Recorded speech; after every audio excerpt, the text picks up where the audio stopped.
বিসমিল্লাহির রহমানির রহিম। আজকের অনলাইন ক্লাসে তোমাদের সবাইকে স্বাগতম জানিয়ে আমাদের আজকের ক্লাস কার্যক্রম শুরু করছি। বরাবরের মতোই আমরা যে বিষয়টা নিয়ে আলোচনা করছি সেটি হচ্ছে বাংলাদেশের বৈদেশিক সম্পর্ক। বাংলাদেশের বৈদেশিক সম্পর্ক নিয়ে আমরা ইতিমধ্যে প্রায় 10টি ক্লাস নিয়ে নিয়েছি। অনেকগুলো প্রশ্ন ইয়ার কোয়েশ্চেন নিয়ে আমরা আলোচনা করেছি, প্রায় শেষের দিকে আমরা। আজকেও বাংলাদেশের বৈদেশিক সম্পর্কের আমরা কিছু বিষয় নিয়ে আলোচনা করব। তার মধ্যে আজকে আমরা যে বিষয়গুলো নিয়ে জানতে পারবো লেকচারের মধ্যে সেটি হচ্ছে কূটনীতি বলতে কি বুঝো। এরপর আমরা জানতে পারবো অর্থনৈতিক কূটনীতি কি। এরপরে বাংলাদেশের অর্থনৈতিক কূটনীতি বাস্তবায়নে সরকারি পদক্ষেপগুলো আলোচনা করো, এবং সর্বশেষ আলোচনা করব বাংলাদেশের সাম্প্রতিক কালের কূটনৈতিক কৌশল আলোচনা করো। এই 4টা বিষয়ের উপর আমরা আজকে ধারণা অর্জন করব।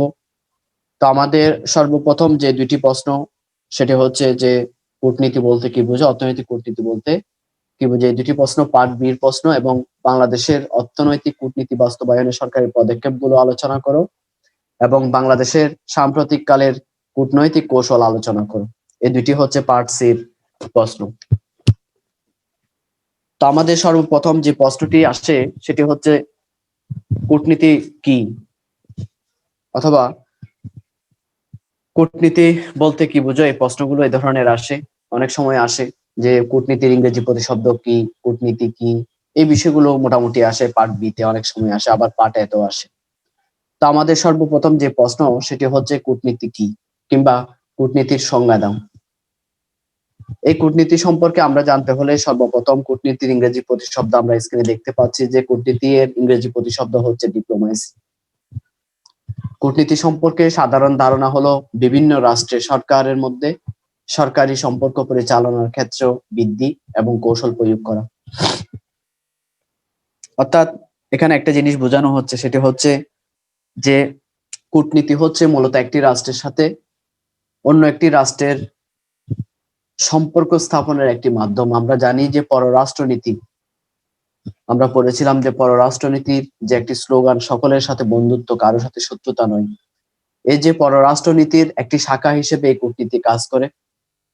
একটি রাষ্ট্রের পররাষ্ট্র মন্ত্রণালয়ে যারা দায়িত্বে থাকেন তারা কূটনীতিকে মাধ্যম হিসেবে ব্যবহার করে অন্য রাষ্ট্রের সাথে সুসম্পর্ক স্থাপনের মাধ্যমে অর্থনৈতিকভাবে বিভিন্ন বিনিয়োগ, মূলধন, বিনা শুল্কে পণ্য আমদানি রপ্তানি, জিএসপি সুবিধা সহ বিভিন্ন ধরনের সুযোগ সুবিধা আদায়ের লক্ষ্যে মূলত একটি রাষ্ট্র অন্য একটি রাষ্ট্র কূটনৈতিক আলাপ আলোচনার মাধ্যমে সম্পর্ক স্থাপন করে এই সুযোগ সুবিধাগুলো ভোগ করে। এই কূটনৈতিক ব্যবস্থার উদ্ভব হয়েছিল মূলত প্রাচীন গ্রিক সময়ে, অর্থাৎ প্রাচীন গ্রিকেই মূলত এই কূটনৈতিক ব্যবস্থাটা পরিচালিত হয়। কূটনীতি সম্পর্কে যদি আমরা আরেকটু বলতে যাই তাহলে বলা যায় যে আন্তর্জাতিক সম্পর্ক বিদ্যার একটি শাখা হচ্ছে কূটনৈতিক ব্যবস্থা, যেখানে রাষ্ট্র রাষ্ট্র সম্পর্কিত প্রতিষ্ঠানগুলোর মধ্যে পারস্পরিক চুক্তি বা আলোচনা সম্পর্কিত কথা কলা কৌশল অধ্যয়ন করা হয়। অর্থাৎ আন্তর্জাতিক সম্পর্ক বিদ্যার একটি শাখা হচ্ছেন এই কূটনৈতিক ব্যবস্থা। এই কূটনৈতিক ব্যবস্থার মাধ্যমে রাষ্ট্র এবং অন্য একটি রাষ্ট্রের সাথে সম্পর্কিত একটি রাষ্ট্র অন্য একটি রাষ্ট্রের সাথে সম্পর্কিত প্রতিষ্ঠানগুলোর মধ্যে পারস্পরিক চুক্তি হয়। অর্থাৎ এই কূটনৈতিক ব্যবস্থার মাধ্যমে একটি রাষ্ট্রের সাথে অন্য একটি রাষ্ট্রের সম্পর্ক সৃষ্টি হয় চুক্তির মাধ্যমে। অর্থাৎ কূটনৈতিক আলাপ আলোচনার মাধ্যমে যখন একটি রাষ্ট্রের সাথে অন্য একটি রাষ্ট্রের সম্পর্ক স্থাপিত হয় তখন তাদের সাথে বাণিজ্যিক বিনিয়োগ এবং বিভিন্ন ধরনের প্রযুক্তি আমদানি সহ আমদানি রপ্তানির ক্ষেত্রে বিনা শুল্কে পণ্য আমদানি রপ্তানি সহ জিএসপি সুবিধা আদায় সহ, এবং একটি রাষ্ট্রের দুর্ভিক্ষের সময় অন্য একটি রাষ্ট্রের সহযোগিতা গ্রহণের বিষয়গুলো সহ চুক্তি সম্পাদনে গুরুত্বপূর্ণ ভূমিকা পালন করেন এই কূটনৈতিক ব্যবস্থা। উদাহরণ হিসেবে আমরা নিতে পারি যে আমাদের যখন বাংলাদেশের স্বাধীনতা যুদ্ধ পরিচালিত হয় 1971 সালে, তখনকার সময়ও এই কূটনৈতিক ব্যবস্থার কারণেই আমরা মূলত অল্প সময়ের মধ্যেই স্বাধীনতা অর্জন করতে সক্ষম হয়েছি। কারণ বাংলাদেশের সাথে যখন পাকিস্তানের যুদ্ধ সংঘটিত হয় তখন পাকিস্তানের কাছে যে পরিমাণ অস্ত্রশস্ত্রের সরঞ্জাম বিদ্যমান ছিল তার তুলনায় বাংলাদেশের অস্ত্র মজুদ ছিল খুবই নগণ্য এবং অল্প পরিমাণের।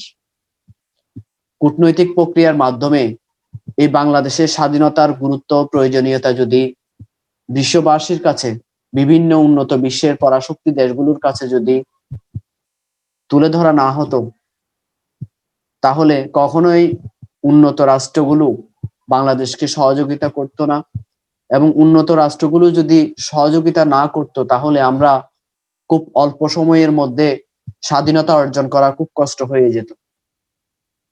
সেজন্য বলা হচ্ছে 1971 সালের যে স্বাধীনতা সংগ্রামে উন্নত রাষ্ট্রগুলো বাংলাদেশকে সহযোগিতা করার পিছনের অন্যতম একটি গুরুত্বপূর্ণ উপাদান এবং মাধ্যম হিসেবে কাজ করেছেন এই কূটনৈতিক প্রক্রিয়া।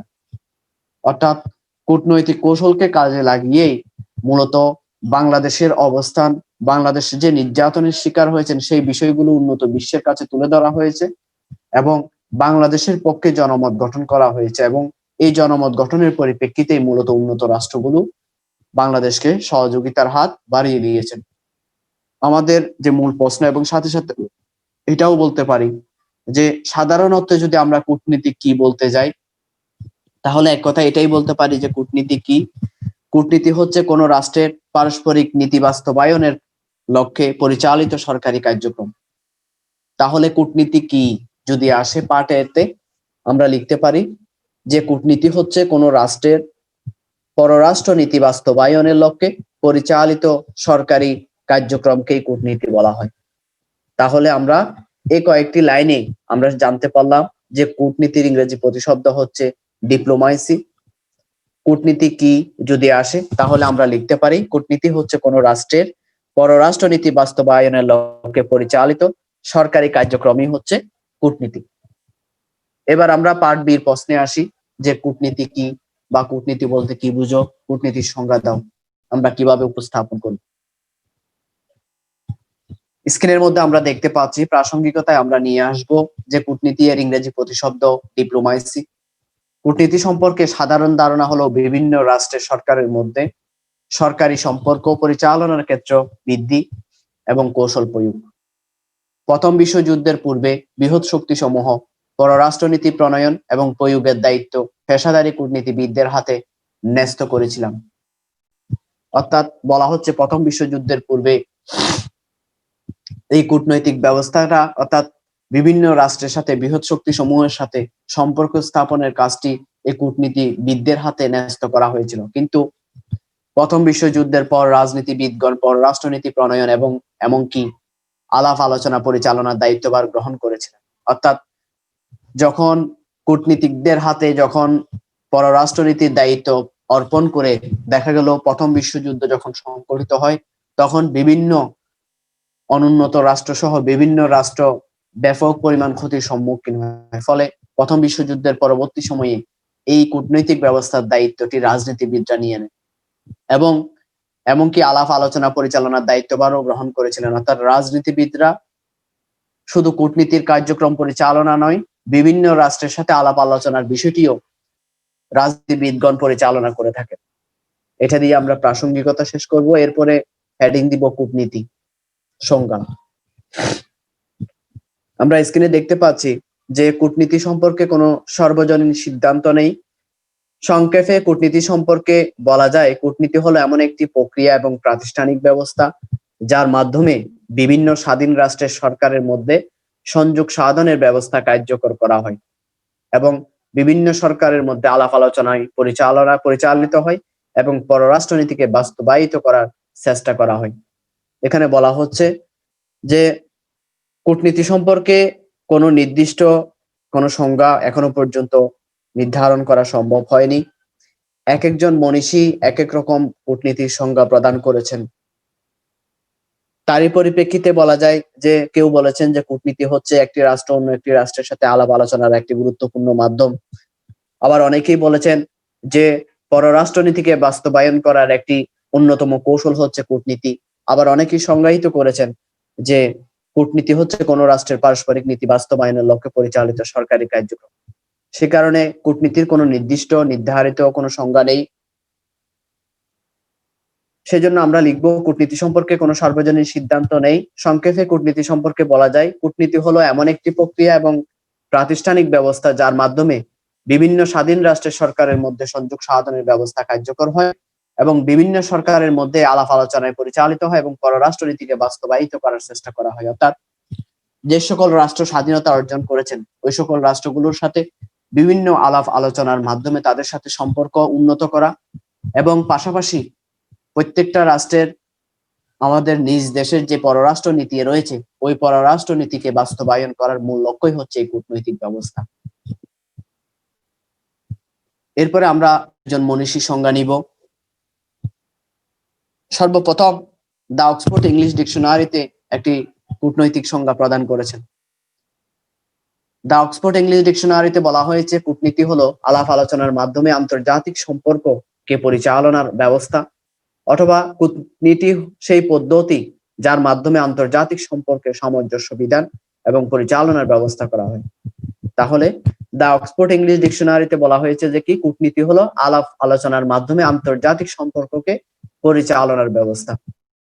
তাহলে প্রথমে বলতেছেন যে কি কূটনৈতিক ব্যবস্থা হচ্ছে একটি রাষ্ট্র অন্য একটি রাষ্ট্রের সাথে অর্থাৎ উন্নত রাষ্ট্রের সাথে বৃহৎ শক্তিশালী রাষ্ট্রগুলোর সাথে আলাপ আলোচনার মাধ্যমে একটি আন্তর্জাতিক সম্পর্ক সৃষ্টি করবে এই কূটনৈতিক প্রক্রিয়ার মাধ্যমে। আবার বলতেছেন অথবা কূটনীতি সেই পদ্ধতি যার মাধ্যমে আন্তর্জাতিক সম্পর্কের সামঞ্জস্য বিধান এবং পরিচালনার ব্যবস্থা করা হয়। বলা হচ্ছে কূটনৈতিক হচ্ছে আবার সেই পদ্ধতি যে পদ্ধতির মাধ্যমে আন্তর্জাতিক সম্পর্কের মধ্যে একটা কি করা হয় সামঞ্জস্য বিধান করা হয় এবং পরিচালনার ব্যবস্থা করা হয়। অর্থাৎ এই কূটনৈতিক প্রক্রিয়ার মাধ্যমে আন্তর্জাতিক বিভিন্ন রাষ্ট্রের সাথে আন্তর্জাতিক বিভিন্ন রাষ্ট্র প্রধানদের সাথে আলাপ আলোচনার মাধ্যমে তাদের সাথে একটা গুড রিলেশন অর্থাৎ ভালো সম্পর্ক সৃষ্টি করা হয়। আর এই ভালো সম্পর্ক থাকার কারণে যে কোনো ধরনের আক্রমণের হাত থেকে রক্ষা পাওয়ার জন্য একটি বিশেষ ভূমিকা পালন করে। আবার পাশাপাশি এই কূটনীতি প্রক্রিয়ার মাধ্যমে যখন আন্তর্জাতিক রাষ্ট্রগুলোর সাথে ভালো সম্পর্ক সৃষ্টি হয় সেহেতু নিজ দেশের কোনো অর্থনৈতিক সংকট, বিনিয়োগ কিংবা কোনো উন্নয়নমূলক কার্য পরিচালনা করার ক্ষেত্রে আন্তর্জাতিক রাষ্ট্রগুলোর সাথে চুক্তি সম্পাদন করা সহজ হয় এবং চুক্তি সম্পাদন করে বিভিন্ন ধরনের অর্থ কি করা যায় আমদানি করা যায় কিংবা অর্থ ঋণ নেওয়া যায়। এরপরে আর্নেস্ট সেটাও এর মতে অর্থাৎ আর্নেস্ট সেটাও একটি সংজ্ঞা দিয়েছেন কূটনীতির। তিনি বলেছেন কূটনীতি হলো বিভিন্ন স্বাধীন রাষ্ট্রের সরকারের মধ্যে সরকারি সম্পর্ক পরিচালনার ক্ষেত্রে বুদ্ধি ও কৌশল প্রয়োগ। তিনি আরেকটু গভীরভাবে বিশ্লেষণ করেছেন। তিনি বলেছেন যে কি আর্নেস্ট সেটাও তিনি বলেছেন যে কি কূটনীতি হলো বিভিন্ন স্বাধীন রাষ্ট্রের সরকারের মধ্যে সরকারি সম্পর্ক পরিচালনার ক্ষেত্রে বুদ্ধি ও কৌশল প্রয়োগ। বলেছেন কূটনৈতিক প্রক্রিয়া হচ্ছে মূলত একটি কৌশল। যে রাষ্ট্র যত বেশি কৌশল প্রয়োগ করে কূটনৈতিক ব্যবস্থাকে কার্যকর করতে পারবে সেই রাষ্ট্র তত বেশি আন্তর্জাতিক রাষ্ট্রগুলোর সাথে সাহায্য সহযোগিতা পরিমাণ বেশি পাবে। অর্থাৎ যে রাষ্ট্র কৌশল প্রয়োগ যত বেশি শক্তিশালী হবে সেই রাষ্ট্র তত বেশি উপকৃত হবে। অর্থাৎ কূটনৈতিক প্রক্রিয়া, আমি কূটনৈতিক প্রক্রিয়া বলতে বোঝাচ্ছি এটা কৌশল। কিরকম কৌশল? আমি একটা রাষ্ট্রের সাথে সম্পর্ক স্থাপন করব, আমাকে নির্ধারণ করতে হবে কোন রাষ্ট্রের সাথে আমি সম্পর্ক স্থাপন করব, এটা আমাকে বিবেচনা করতে হবে। উদাহরণ হিসেবে আমি যদি আমাদের মধ্য থেকে একটা উদাহরণ দিই, তোমরা যদি ফ্রেন্ডশিপ যেটাকে বলে, তখনকার সময়ের ফ্রেন্ডশিপ আর এখনকার ফ্রেন্ডশিপের মধ্যে পার্থক্য আছে। তখনকার সময়ের বন্ধুত্ব করা হয় মহব্বতের মাধ্যমে আর এখনকার বন্ধুত্ব হয় স্বার্থের মাধ্যমে। সে কারণে একটা মানুষের সাথে আরেকটা মানুষের রিলেশন তখনই সম্পর্ক ভালো হয় যখন তার কাছ থেকে বিশেষ কিছু আদায় করা সম্ভব হবে। তোমরা কখনোই একটা স্টুডেন্ট ওইরকম কোন স্টুডেন্টের সাথে গুড রিলেশন করবে না যে স্টুডেন্ট পড়ালেখায় ভালো না, যে স্টুডেন্ট কলেজে আসে না, কিংবা যে স্টুডেন্টের পড়ালেখা ভালো না, রেজাল্ট ভালো না, তার সাথে কখনোই ভালো সম্পর্ক গড়ে উঠবে না। কেন? কারণ তোমার উদ্দেশ্য হচ্ছে এমন একটা স্টুডেন্টের সাথে রিলেশন করা কিংবা সম্পর্ক স্থাপন করা যার মাধ্যমে তুমি উপকৃত হবে, অথবা যার মাধ্যমে তুমি কলেজের বাইরেও বাহ্যিকভাবে তুমি বিভিন্নভাবে সহযোগিতা পাবা, তার সাথে ভালো রিলেশনটা সৃষ্টি হবে। ঠিক একইভাবে এটা হচ্ছে একটা কৌশল, তুমি কোন কৌশল অবলম্বন করে তার কাছ থেকে আদায় করে নিচ্ছ। অথবা এমন একজনের সাথে বন্ধুত্ব হয়েছে, তার কাছ থেকে তো তুমি সরাসরি বলতে পারবে না যে আমাকে এটা দে, কিন্তু এমন একটা কৌশল অবলম্বন করতে হবে যার মাধ্যম দিয়ে তোমার যেটা চাহিদা ওই চাহিদাটা তুমি পূরণ করতে পারবা কিংবা তার কাছ থেকে আদায় করে নিতে পারবে। ঠিক একইভাবে আর্নেস্ট সেটাও এই জিনিসটাই বুঝিয়েছেন যে একটা রাষ্ট্র অন্য একটা রাষ্ট্রের সাথে সম্পর্ক স্থাপন করতে গিয়ে যে রাষ্ট্র যত বেশি কৌশলী হবে তত বেশি সেই রাষ্ট্র উন্নত তাড়াতাড়ি কি হবে উন্নতির দিকে ধাবিত হবে। অর্থাৎ একটা রাষ্ট্রের সাথে তোমার সম্পর্ক হয়েছে, সেটা হোক মার্কিন যুক্তরাষ্ট্র অথবা চীন, রাশিয়া, জাপান, যে রাষ্ট্রের সাথে সম্পর্ক স্থাপন হোক না কেন, তুমি সম্পর্ক স্থাপন হওয়ার সাথে সাথে কি করতে পারবে না, তাকে বলতে পারবে না যে আমাকে এত হাজার কোটি টাকা কি দাও, ঋণ দাও, আমার দেশের উন্নয়ন করতে হবে, এত এগুলা দাও, খাদ্য আমদানি করো, আমার দেশে বিনিয়োগ করো, আমার দেশের প্রযুক্তি রপ্তানি করো, আমি আমার দেশে আমদানি করতে চাই, তুমি বিনা শুল্কে দাও। এই ধরনের কিছু সরাসরি চাওয়া যাবে না। এটা কৌশলে এমন ভাবে তাদের কাছ থেকে কি করতে হবে, আদায় করে নিতে হবে যাতে ওরা বুঝতে না পারে আমার দেশের মধ্যে কি আছে, মাত্রাতিরিক্ত ভাবে এটা সংকট আছে। কারণ এটা যদি বুঝতে পারে উন্নত রাষ্ট্রগুলো কি করবে, মাত্রাতিরিক্ত হারে সুদ বসিয়ে দিবে, তখন মাত্রাতিরিক্ত সুদের মাধ্যমে কি করবে, সে অর্থ বিনিয়োগ করবে। সেই জন্য বলা হচ্ছে, আর্নেস্ট সেটাও এটাই বলেছেন যে কূটনীতি হলো বিভিন্ন স্বাধীন রাষ্ট্রের সরকারের মধ্যে একটা হচ্ছে যে কি সরকারি সম্পর্ক পরিচালনার ক্ষেত্রে বুদ্ধি এবং কৌশল। যে রাষ্ট্রের কূটনীতি যত বেশি কৌশল এবং বুদ্ধি প্রয়োগ করতে পারবে সেই রাষ্ট্র তত বেশি আন্তর্জাতিক রাষ্ট্রগুলোর কাছ থেকে সুবিধা ভোগ করতে পারবে। তাহলে আমরা কূটনীতি সংজ্ঞার মধ্যে এই দুইটা সংজ্ঞা নিব, দা অক্সফোর্ড ইংলিশ ডিকশনারির একটি সংজ্ঞা নিব, আর একটা হচ্ছে আর্নেস্ট সেটাওয়ের সংজ্ঞা। এরপরে পরিসমাপ্তিতে আমরা বলতে পারি যে উপরিউক্ত সকল সংজ্ঞা বিশ্লেষণের পর এই সিদ্ধান্তে উপনীত হওয়া যায় কোন রাষ্ট্রের ক্ষমতা তার কূটনৈতিক উৎকর্ষের উপর নির্ভরশীল। কূটনীতিকে রাষ্ট্রীয় ক্ষমতার মস্তিষ্ক রূপে উল্লেখ করেন। অর্থাৎ অনেক মনীষী এই কূটনীতিকে রাষ্ট্রীয় ক্ষমতার একটি উৎকর্ষ মস্তিষ্ক হিসেবে গণনা করেছেন। মূলত কূটনীতি বলতে বোঝায় সকল স্তরের পররাষ্ট্রনীতি প্রণয়ন ও প্রয়োগ। কূটনীতি হলো পররাষ্ট্রনীতি প্রয়োগের একটি হাতিয়ার। কূটনীতি ও পররাষ্ট্রনীতি প্রণয়ন করে পররাষ্ট্রনীতির ব্যাখ্যা। শুধুমাত্র বলা হচ্ছে কূটনীতি শুধুমাত্র পররাষ্ট্রনীতি প্রণয়ন করে না, পররাষ্ট্রনীতির ব্যাখ্যাও করে থাকে। এই কূটনৈতিক প্রক্রিয়াটা কূটনৈতিক দায়িত্বে যারা থাকেন তারা শুধুমাত্র একটা রাষ্ট্র অন্য রাষ্ট্রের সাথে কি করে না, সম্পর্ক স্থাপনের মাধ্যমে সীমাবদ্ধ নয়। প্রত্যেকটা রাষ্ট্রের যে পররাষ্ট্রনীতি রয়েছে ওই পররাষ্ট্রনীতিগুলোর ব্যাখ্যা বিশ্লেষণেরও কারা করে থাকেন, কূটনীতিবিদরা করে থাকেন। তাহলে কূটনীতি কি প্রশ্নটা যদি আসে তাহলে আমরা এইভাবে প্রাসঙ্গিকতা, কূটনীতি কি এবং দুইটা সংজ্ঞা নিয়ে এবং পরিসমাপ্তি দিয়ে আমরা আনসারটা সমাপ্ত করব। আমাদের দ্বিতীয় যে প্রশ্নটি সেটি হচ্ছে অর্থনৈতিক কূটনীতির সংজ্ঞা দাও। পার্ট বি এর প্রশ্ন। আমরা এতক্ষণ জেনেছি যে কূটনীতি কি, এখন আমরা জানবো যে অর্থনৈতিক কূটনীতি কি, সে বিষয়ে আমরা এখন ধারণা অর্জন করব। তো আমরা জানি যে স্ক্রিনের মধ্যে আমরা দেখতে পাচ্ছি, তাহলে অর্থনৈতিক কূটনীতি কি, কূটনৈতিক প্রক্রিয়া যখন অর্থনৈতিক প্রক্রিয়ার সাথে সম্পৃক্ত থাকে তাকে আমরা অর্থনৈতিক কূটনীতি বলে অবহিত করতে পারি। তো অর্থনৈতিক কূটনীতি কি এই বিষয়ে আমরা সংজ্ঞা প্রদান করতে গিয়ে স্ক্রিনের মধ্যে আমরা দেখি যে আমরা সর্বপ্রথম প্রাসঙ্গিকতা দিব। ওইখানের মধ্যে বলা হচ্ছে যে বর্তমান আন্তর্জাতিক রাজনীতি এবার জটিল পরিস্থিতির মধ্য দিয়ে এগিয়ে যাচ্ছে। এই পরিস্থিতি থেকে পরিত্রাণ পাওয়ার একমাত্র উপায় হলো সকল রাষ্ট্রের সম্মিলিত কূটনৈতিক প্রচেষ্টা। বিশ্বায়ন ও মুক্তবাজার অর্থনীতির এই যুগে কূটনীতি পতিত হয়েছে অর্থনৈতিক কূটনীতি। একটি রাষ্ট্রের অর্থনৈতিক ব্যবস্থার উপর নির্ভর করে অন্য একটি রাষ্ট্র অন্য রাষ্ট্রের সাথে কি ধরনের সম্পর্ক তৈরি করবে তা নির্ভর করে। অর্থাৎ এখানে বলা হচ্ছে যে বর্তমান আন্তর্জাতিক রাজনীতি একটি জটিল প্রক্রিয়ার মধ্য দিয়ে যাচ্ছে। শুধুমাত্র আন্তর্জাতিক রাজনীতি নয়, আমরা জানি যে করোনা পরিস্থিতির কারণেও প্রত্যেকটা রাষ্ট্র অর্থনৈতিকভাবে ক্ষতির সম্মুখীন হয়েছেন। সে কারণে বলা হচ্ছে যে বর্তমান আন্তর্জাতিক রাজনীতি বা জটিল পরিস্থিতির মধ্য দিয়ে এগিয়ে যাচ্ছে। এই পরিস্থিতি থেকে পরিত্রাণ পাওয়ার একমাত্র উপায় হলো সকল রাষ্ট্রের সম্মিলিত কূটনৈতিক প্রচেষ্টা। এই যে রাজনৈতিক ব্যবস্থার পাশাপাশি অর্থনৈতিক ব্যবস্থারও যে একটি ধস নেমেছেন সারা বিশ্বের মধ্যে, এই পরিস্থিতিটিকে নিয়ন্ত্রণ করার জন্য, এই পরিস্থিতি কাটিয়ে ওঠার জন্য সবচেয়ে একটি গুরুত্বপূর্ণ মাধ্যম হচ্ছে, উপায় হচ্ছে সম্মিলিত সব বিশ্বের সকল কূটনৈতিক ব্যবস্থা ঐক্যবদ্ধ একটা প্রচেষ্টার মাধ্যমে মূলত এই অর্থনৈতিক সংকট থেকে আমরা ফিরে আসা সম্ভব। বলা হচ্ছে বিশ্বায়ন ও মুক্তবাজার অর্থনীতির এই যুগে কূটনীতি পতিত হয়েছে অর্থনৈতিক কূটনীতি। অর্থাৎ কূটনৈতিক প্রক্রিয়া আগে ছিল রাজনৈতিক শুধু নির্ভর নয়, সকল বিষয় নিয়ে আলোচনা করা হতো, কিন্তু বর্তমান পরিবেশ পরিস্থিতি, করোনা পরিস্থিতির কোভিড-19 এর কারণে অর্থনৈতিক যে একটি সংকটের সম্মুখীন হয়েছেন সারা বিশ্ব, এই অবস্থার পরিপ্রেক্ষিতে বর্তমান কূটনৈতিক ব্যবস্থাটা পরিণত হয়েছেন বর্তমান সময়ে অর্থনৈতিক কূটনীতিতে। এরপরে বলা হচ্ছে যে একটি রাষ্ট্রের অর্থনৈতিক ব্যবস্থার উপর নির্ভর করে একটি রাষ্ট্র অন্য রাষ্ট্রের সাথে কি ধরনের সম্পর্ক তৈরি করবে তা নির্ভর করে। অর্থাৎ বলা হচ্ছে একটা রাষ্ট্রের সাথে অন্য একটি রাষ্ট্রের কূটনৈতিক সম্পর্ক কিরকম হবে সেই বিষয়টি নির্ভর করে ওই রাষ্ট্রের অর্থনৈতিক ব্যবস্থার উপর। অর্থাৎ এখানে বোঝানো হচ্ছে এই জিনিসটা যে প্রত্যেকটা রাষ্ট্র কিছু না কিছু ঘাটতি রয়েছে।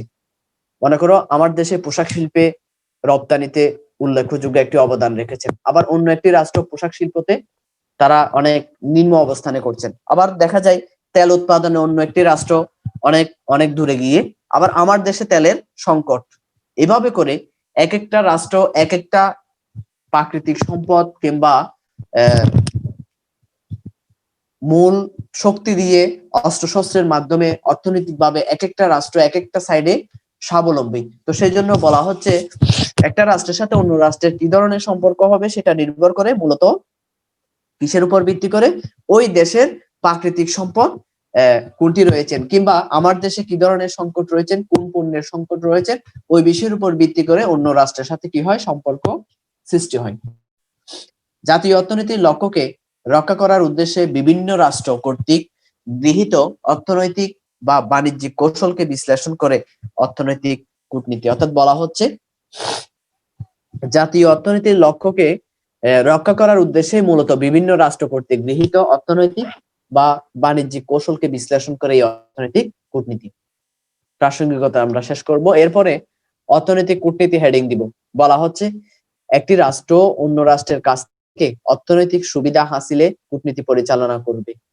অর্থনৈতিক কূটনীতি কি? একটি রাষ্ট্র অন্য রাষ্ট্রের কাছ থেকে অর্থনৈতিক সুবিধা হাসিলে কূটনীতি পরিচালনা করবে। অন্য কথায় অন্য রাষ্ট্রের সম্পদের নাগাল পাওয়ার চেষ্টায় রত থাকবে। এরূপ লক্ষ্য অর্জনের অনুসৃত নীতিকেই বলা হয় অর্থনৈতিক কূটনীতি। তাহলে অর্থনৈতিক কূটনীতি কি? আমরা পেয়ে গেলাম কি? একটি রাষ্ট্র অন্য রাষ্ট্রের কাছ থেকে অর্থনৈতিক সুবিধা হাসিলে কূটনীতি পরিচালনা করবে। একটি রাষ্ট্র কূটনীতি কেন পরিচালনা করবে? অন্য রাষ্ট্রের কাছ থেকে অর্থনৈতিক সুবিধা আদায় করার জন্য কূটনীতি পরিচালনা করবে। অন্য কথায় বলা যায় অন্যের সম্পদ, অন্য রাষ্ট্রের সম্পদের নাগাল পাওয়ার চেষ্টায় রত থাকবে। এরূপ লক্ষ্য অর্জনের অনুসৃত নীতিকে অর্থনৈতিক কূটনীতি বলা হয়। আমরা সহজ করে ফেলতে পারি, একটি রাষ্ট্র অন্য রাষ্ট্রের কাছ থেকে অর্থনৈতিক সুবিধা হাসিল করার জন্য কূটনীতি পরিচালনা করা হবে। আবার অন্যভাবে বলা যায় যে অন্য রাষ্ট্রের সম্পদের নাগাল পাওয়ার জন্য চেষ্টায় রত থাকবে। এরূপ লক্ষ্য অর্জনের অনুসৃত নীতিকে কি বলা হয়? অর্থনৈতিক কূটনীতি। অনুসৃত নীতি মানে এরূপ লক্ষ্য অর্জনের পদ্ধতিকেই বলা হয় অর্থনৈতিক কূটনীতি। তাহলে আমাদের এখানে কি পয়েন্ট হিসেবে তোমরা নিয়ে নিতে পারো যে অর্থনৈতিক কূটনীতি কি?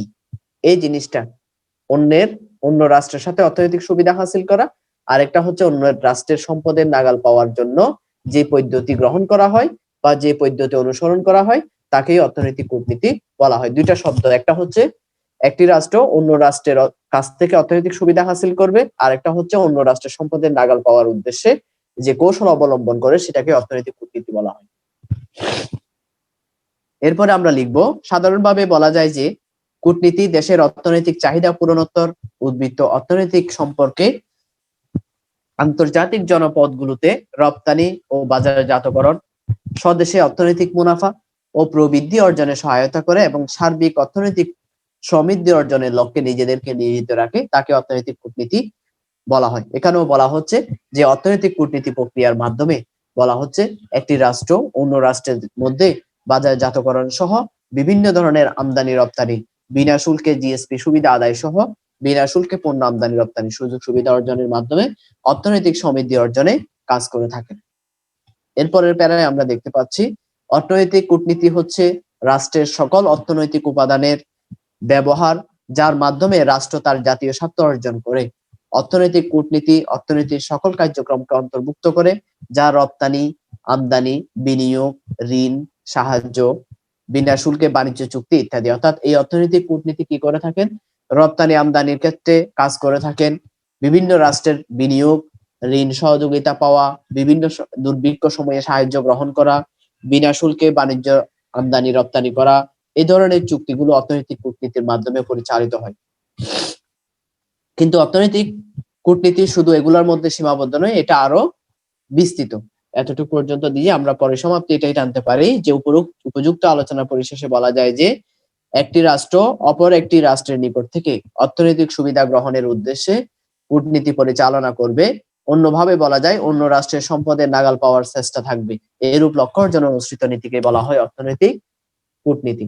তাহলে আমরা প্রথমে জেনেছি যে কূটনীতিক সংজ্ঞা দাও বা কূটনীতি কি, এরপর আমরা জেনেছি অর্থনৈতিক কূটনীতি কি।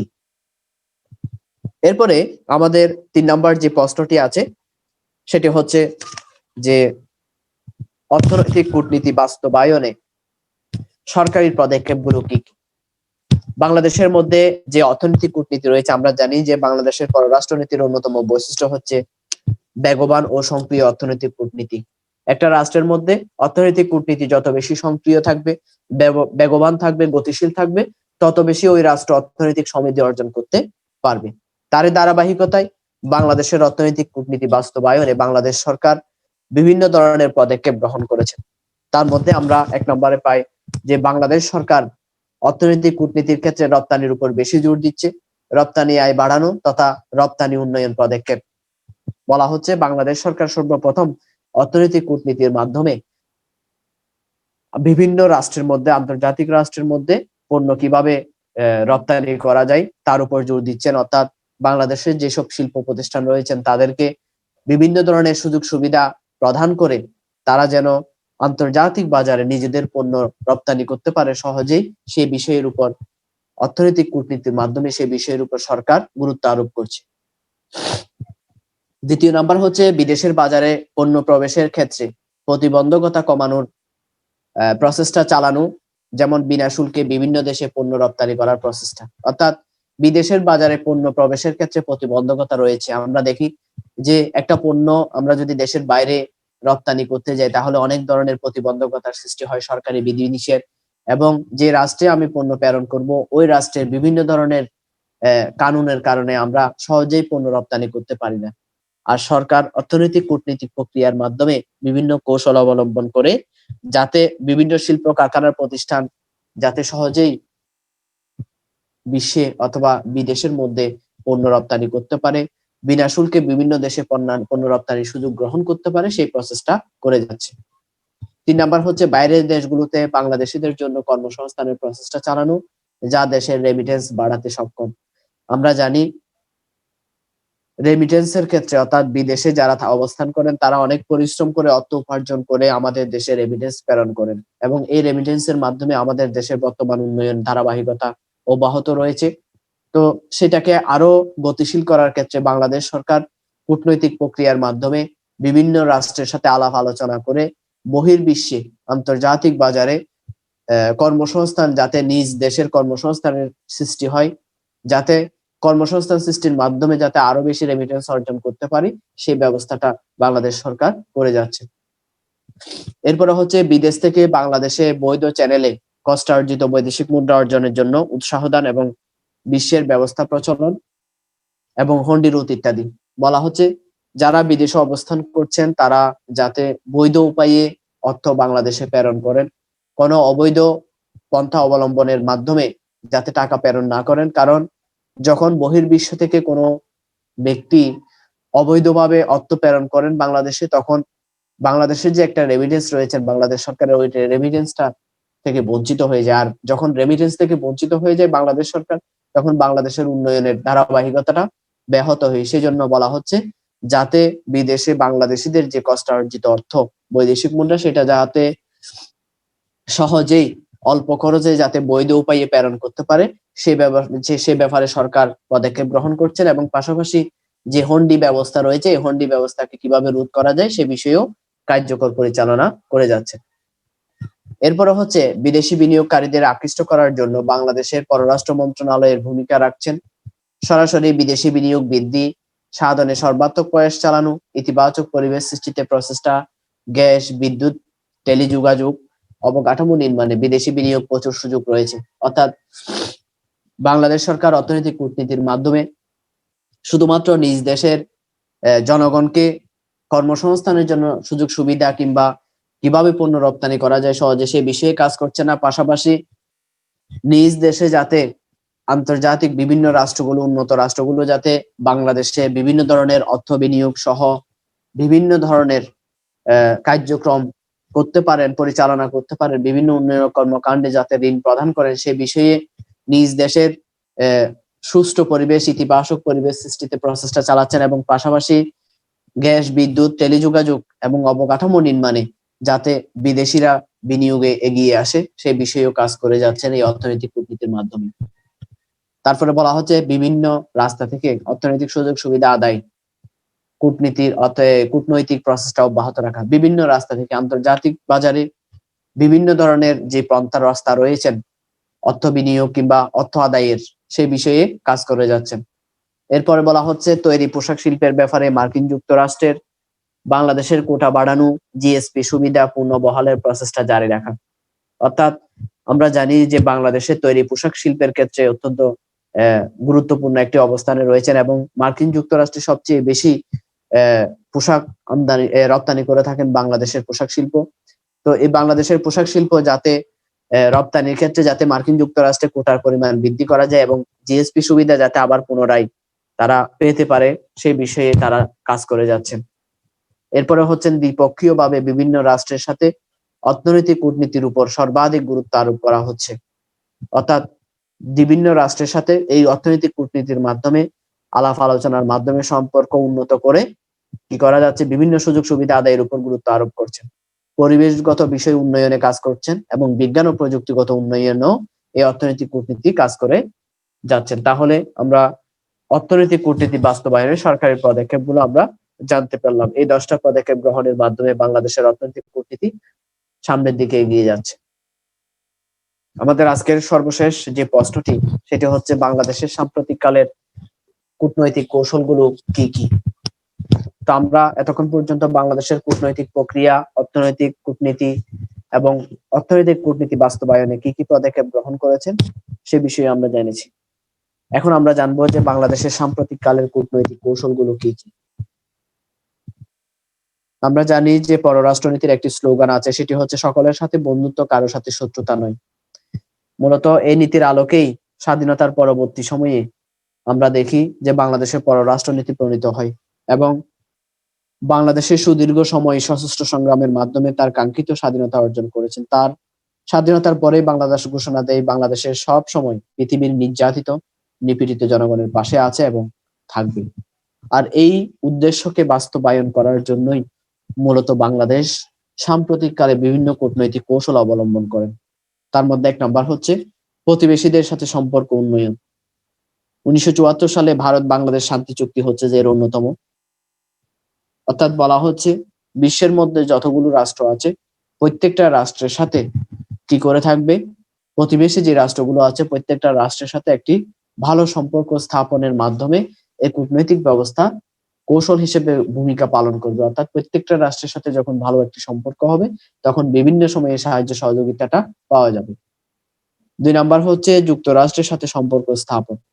বলা হচ্ছে যুক্তরাষ্ট্র বাংলাদেশের স্বাধীনতা যুদ্ধের বিরুদ্ধে অবস্থান নিয়েছিল এবং তারা যুদ্ধে পাকিস্তানকে সর্বাত্মক সাহায্য সহযোগিতা দিয়েছে, কিন্তু সোভিয়েত ইউনিয়নের পতনের পর সারা বিশ্ব মার্কিন যুক্তরাষ্ট্র নিজেকে একক পরাশক্তি হিসেবে প্রতিষ্ঠা করে এবং 1975 সালের পর জিয়াউর রহমান যুক্তরাষ্ট্রের সাথে সম্পর্ক উন্নয়নের জন্য প্রচেষ্টা শুরু করে।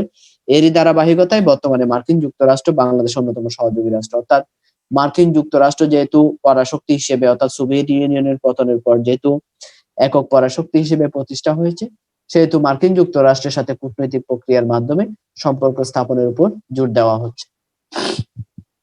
মুসলিম বিশ্বের সাথে সম্পর্ক স্থাপন কূটনৈতিক কৌশল হিসেবে যেহেতু আমাদের বাংলাদেশ মুসলিম সংখ্যাগরিষ্ঠ অঞ্চল, সেহেতু বাংলাদেশ বিভিন্ন মুসলিম অঞ্চলগুলোর সাথে একটা ভালো সম্পর্ক স্থাপনের কৌশল অবলম্বন করেছে। তারপরে বলা হচ্ছে জনশক্তি রপ্তানি অব্যাহত রাখা। বাংলাদেশের বিশাল জনসংখ্যা আমাদের দরিদ্র দেশের জন্য অবিশ্বাস্যরূপ। জনশক্তি রপ্তানি অত্যন্ত একটি গুরুত্বপূর্ণ পয়েন্ট এই কূটনৈতিক কৌশলের মধ্যে। আমরা জানি যে আমাদের বাংলাদেশের শিক্ষার হার, শিক্ষা কাঠামো, শিক্ষা ব্যবস্থা অত্যন্ত দুর্বল। আমরা নিজেরাও দেখি, আমরা ছোটকালে পড়েছিলাম যে গরু রচনা পড়েছিলাম, কিন্তু যখন উপরের দিকে এসেছি আমাদের প্রাইমারি স্কুলের যে পড়ালেখা বর্তমান সময়ে অনেক পরিবর্তন হয়েছে। আমি আগের কথা বলছি, আমাদের প্রাইমারি স্কুলের যে পড়ালেখা ওই পড়ালেখার সাথে হাই স্কুলের কখনো মিলে না। আবার হাই স্কুলের যে পড়ালেখা সেটা উচ্চ মাধ্যমিকে এসে তার সাথে কোনো সামঞ্জস্য হয় না। আবার উচ্চ মাধ্যমিকের যে পড়ালেখা ওই পড়ালেখার সাথে কখনোই অনার্স বিশ্ববিদ্যালয়ের পড়ালেখার সাথে মিলে না। আবার বিশ্ববিদ্যালয়ের যে পড়ালেখার কাঠামো ওই পড়ালেখার কাঠামোর সাথে চাকরির বাজারের সাথে কখনোই মিলে না। এই যে একটা অসামঞ্জস্যতা তো আছে, আবার পাশাপাশি আমাদের দেশের দরিদ্রের হার অত্যন্ত বেশি। তো সেই জন্য বলা হচ্ছে আমার দেশের জন্য এই জনসংখ্যাটা বিশাল জনসংখ্যা, প্রায় 18 কোটি জনসংখ্যা। এই 18 কোটি জনসংখ্যাটা আমাদের দেশের জন্য অভিশাপ স্বরূপ। এই জন্য স্বাধীনতার পরপরই বিভিন্ন কূটনৈতিক কৌশল প্রক্রিয়ার মাধ্যমে বহির্বিশ্বে যাতে জনশক্তি রপ্তানি অব্যাহত রাখা যায় সেই বিষয়ে কূটনৈতিক কৌশল গ্রহণ করে থাকে। জাতিসংঘ মিশনে অংশগ্রহণ বলা হচ্ছে যে বাংলাদেশ তৃতীয় বিশ্বের অন্যতম দরিদ্র ও উন্নয়নশীল দেশ। বাংলাদেশের সামরিক বাহিনীও তেমনই দুর্বল এবং পশ্চাৎপদ, কিন্তু দেশের পররাষ্ট্রনীতির সফল প্রয়োগ, অর্থাৎ বাংলাদেশের সেই স্বাধীনতা যুদ্ধের সময় থেকেই বাংলাদেশের সেনাবাহিনী কিংবা সামরিক যে বাহিনী রয়েছেন ওই বাহিনী দুর্বল ছিল, কিন্তু জাতিসংঘ মিশনে বাংলাদেশের ব্যাপক পরিমাণ অংশগ্রহণের ফলে বাংলাদেশের সামরিক বাহিনী অত্যন্ত শক্তিশালী অবস্থানে দিকে যাচ্ছেন এবং বিভিন্ন জাতিসংঘ শান্তি মিশনে তারা অংশগ্রহণ করে বিভিন্ন কৌশল সম্পর্কে তারা অবগত হচ্ছেন। সেজন্য বাংলাদেশের সাম্প্রতিক সময়ে কূটনীতিক কৌশল প্রক্রিয়ার মাধ্যমে যাতে বাংলাদেশের সামরিক বাহিনী আরো বেশি পরিমাণে জাতিসংঘের মিশনে অংশগ্রহণ করতে পারে সেই প্রসেসটা চালানো হচ্ছে। এরপর হচ্ছে আন্তর্জাতিক ক্ষেত্রে মর্যাদা বৃদ্ধি। কূটনৈতিক কৌশলের মাধ্যমে, কূটনৈতিক প্রক্রিয়ার মাধ্যমে বিভিন্ন রাষ্ট্রের মধ্যে বাংলাদেশের যে উন্নয়নের ধারা অব্যাহত রয়েছে, বিভিন্ন বিষয়ে বাংলাদেশের উন্নয়নের ধারা, বিভিন্ন উন্নয়নমূলক কাজের কথা বিশ্বের মধ্যে, বিশ্বের দরবারে তুলে ধরে বাংলাদেশের মর্যাদা বৃদ্ধির ক্ষেত্রে এই কূটনৈতিক কৌশল গুরুত্বপূর্ণ ভূমিকা পালন করেন এবং বাংলাদেশের অবস্থান তুলে ধরার জন্য একমাত্র গুরুত্বপূর্ণ মাধ্যম হচ্ছেন এই কূটনৈতিক প্রক্রিয়া। এরপরে বলা হচ্ছে জাতিসংঘে বাংলাদেশের প্রভাব বৃদ্ধি। বাংলাদেশের পররাষ্ট্রনীতির একটি গুরুত্বপূর্ণ সফলতা হলো জাতিসংঘে বাংলাদেশের মর্যাদা বৃদ্ধি। অর্থাৎ বলা হচ্ছে বাংলাদেশের যে কূটনৈতিক প্রক্রিয়া, এই কূটনীতিবিদগণ বিভিন্ন কৌশল অবলম্বন করে কি করছেন, জাতিসংঘ সহ আন্তর্জাতিক বিশ্বের দরবারে বাংলাদেশের অবস্থান তুলে ধরছেন এবং বাংলাদেশের অবস্থান তুলে ধরার কারণে জাতিসংঘের মিশনে এবং জাতিসংঘের মধ্যে বাংলাদেশের প্রভাব দিন দিন বৃদ্ধি পাচ্ছে। তার উদাহরণ হিসেবে আমরা দেখি যে 1989 সালে বাংলাদেশের জাতিসংঘের নিরাপত্তা পরিষদের অস্থায়ী সদস্য নির্বাচিত হয় এবং 1999 সালে জাতিসংঘ বাংলাদেশের ভাষা দিবসকে বিশ্ব মাতৃভাষা দিবস হিসেবে ঘোষণা করলেন। এই যে 1999 সালে বাংলা ভাষার ভাষা দিবসকে বিশ্ব মাতৃভাষা দিবস হিসেবে ঘোষণা করেছেন, সেটার পিছনে যার অবদান সবচেয়ে বেশি সেটা হচ্ছে কূটনীতিবিদদের, অর্থাৎ কূটনৈতিক প্রক্রিয়ার মাধ্যমে আমাদের যে একটা বাংলা ভাষা রয়েছে, মাতৃভাষা রয়েছে, এই বিষয়ে তাদেরকে তুলে ধরেছেন এবং কৌশল প্রয়োগ করেছেন। এই কৌশল প্রয়োগের মাধ্যমে আমরা 1999 সালে ভাষা দিবসকে বিশ্ব মাতৃভাষা দিবস হিসেবে আমরা পালন করছি। এরপরে হচ্ছে নিরাপত্তা ও সার্বভৌমত্ব। এখানে বলা হচ্ছে পৃথিবীর প্রত্যেকটি দেশ পররাষ্ট্রনীতি প্রণয়ন করে তার জাতীয় নিরাপত্তা, স্বাধীনতা, সার্বভৌমত্ব এবং ভৌগোলিক অখণ্ডতা বজায় রাখার লক্ষ্যে। এই লক্ষ্যে বাংলাদেশের পররাষ্ট্রনীতি সফলতা অর্জন করেছে এবং বাংলাদেশ তার সফল পররাষ্ট্রনীতি প্রণয়নের ফলে আন্তর্জাতিক ক্ষেত্রে নিজের স্বার্থ রক্ষা, অধিকার রক্ষা করতে পেরেছেন। অর্থাৎ এই কূটনৈতিক প্রক্রিয়ার মাধ্যমে বাংলাদেশ বিভিন্ন রাষ্ট্রের সাথে সুসম্পর্ক স্থাপনের মাধ্যমে নিজ দেশকে অন্য রাষ্ট্র থেকে রক্ষা করতে পেরেছেন। আমরা আগে ক্লাসও বলেছিলাম যে বর্তমান যুগ হচ্ছে বিশ্বায়নের যুগ, যার কারণে একটি রাষ্ট্র অন্য একটি রাষ্ট্রের উপর আক্রমণ পরিচালনা করতে গেলে দেখা যায় তাকে চিন্তা করতে হয়, কারণ সে যখন অন্য একটি রাষ্ট্রের উপর আক্রমণ পরিচালনা করবে, ওই যে রাষ্ট্রে আক্রমণ পরিচালনা করেছেন ওই রাষ্ট্রের সমর্থিত যে রাষ্ট্রগুলো রয়েছে ওই রাষ্ট্রগুলো তার উপর হামলা করবে। তা এই বিষয়টি সৃষ্টি হয়েছে মূলত এই কূটনৈতিক কৌশল প্রক্রিয়ার মাধ্যমে। তো সেজন্য বলা হচ্ছে যে এই কূটনৈতিক কৌশলের মাধ্যমে কি করছেন, বাংলাদেশ নিজের নিরাপত্তা এবং সার্বভৌমত্ব রক্ষা করতে সক্ষম হয়েছেন। উদাহরণ হিসেবে আমরা আবারও 1971 সালে স্বাধীনতা যুদ্ধের কথা বলতে পারি, যে 1971 সালে কূটনৈতিক প্রক্রিয়া পরিচালনার মাধ্যমে বিশ্বের দরবারে বাংলাদেশের স্বাধীনতার গুরুত্ব বিশ্বের দরবারে তুলে ধরেছেন, যার কারণে আমরা রাশিয়া, ভারত সহ বিভিন্ন রাষ্ট্রের আমরা সহযোগিতা পেয়েছি। এরপরের পয়েন্ট হচ্ছে পরাশক্তি বর্গের সাথে সম্পর্ক। এই কূটনৈতিক কৌশলের মাধ্যমে বিশ্বের বিভিন্ন যে পরাশক্তি রয়েছেন, রাষ্ট্র রয়েছেন, এই রাষ্ট্রগুলোর সাথে একটা ভালো সম্পর্ক সৃষ্টি করা হয়। এরপরে হচ্ছে জিএসপি সুবিধা লাভ। কূটনৈতিক কৌশলের মাধ্যমে বাংলাদেশ বিভিন্ন রাষ্ট্রের সাথে আলাপ আলোচনার মাধ্যমে যাতে সহজেই বিনা শুল্কে যাতে পণ্য আমদানি রপ্তানি করতে পারে, সেই জন্য কূটনৈতিক কৌশল গ্রহণ করা হয় এবং কূটনৈতিক কৌশলের মাধ্যমে যাতে বাংলাদেশ জিএসপি সুবিধা লাভ করতে পারে সেই কাজটি অব্যাহত রয়েছে। এরপরে হচ্ছে রেমিটেন্স বৃদ্ধি। এই কূটনৈতিক কৌশলের মাধ্যমে বিভিন্ন আন্তর্জাতিক বাজারে কর্মসংস্থানের সৃষ্টি করে বাংলাদেশের দক্ষ জনশক্তি বিদেশে প্রেরণ করে কিভাবে রেমিটেন্স বৃদ্ধি করা যায় সেই বিষয়ে কাজ করে যাচ্ছেন এই বাংলাদেশের কূটনীতিবিদগণ। সর্বশেষ হচ্ছে বৈদেশিক সাহায্য অনুদান লাভ। রাষ্ট্রের বিভিন্ন সংকটকালীন সময়ে যাতে বহির্বিশ্বের কাছ থেকে, উন্নত রাষ্ট্রের কাছ থেকে যাতে আমরা সাহায্য অনুদান সহজে লাভ করতে পারি, সেই জন্য কূটনৈতিক কৌশলগুলো প্রতিনিয়তই কাজ করে যাচ্ছে। তারই উদাহরণ হিসেবে আমরা দেখি যে মায়ানমার থেকে যখন বিভিন্ন অসংখ্য রোহিঙ্গা যখন বাংলাদেশে প্রবেশ করেন, তখন দেখা যায় বিভিন্ন রাষ্ট্র, উন্নত রাষ্ট্রগুলো তাদের সাহায্যের হাত, খাদ্যপণ্য হোক, অর্থের মাধ্যমে হোক, বিভিন্নভাবে পোশাক আশাকের মাধ্যমে হোক, বিভিন্নভাবে উন্নত রাষ্ট্রগুলো আমাদেরকে সাহায্য সহযোগিতার হাত বাড়িয়ে দিয়েছেন।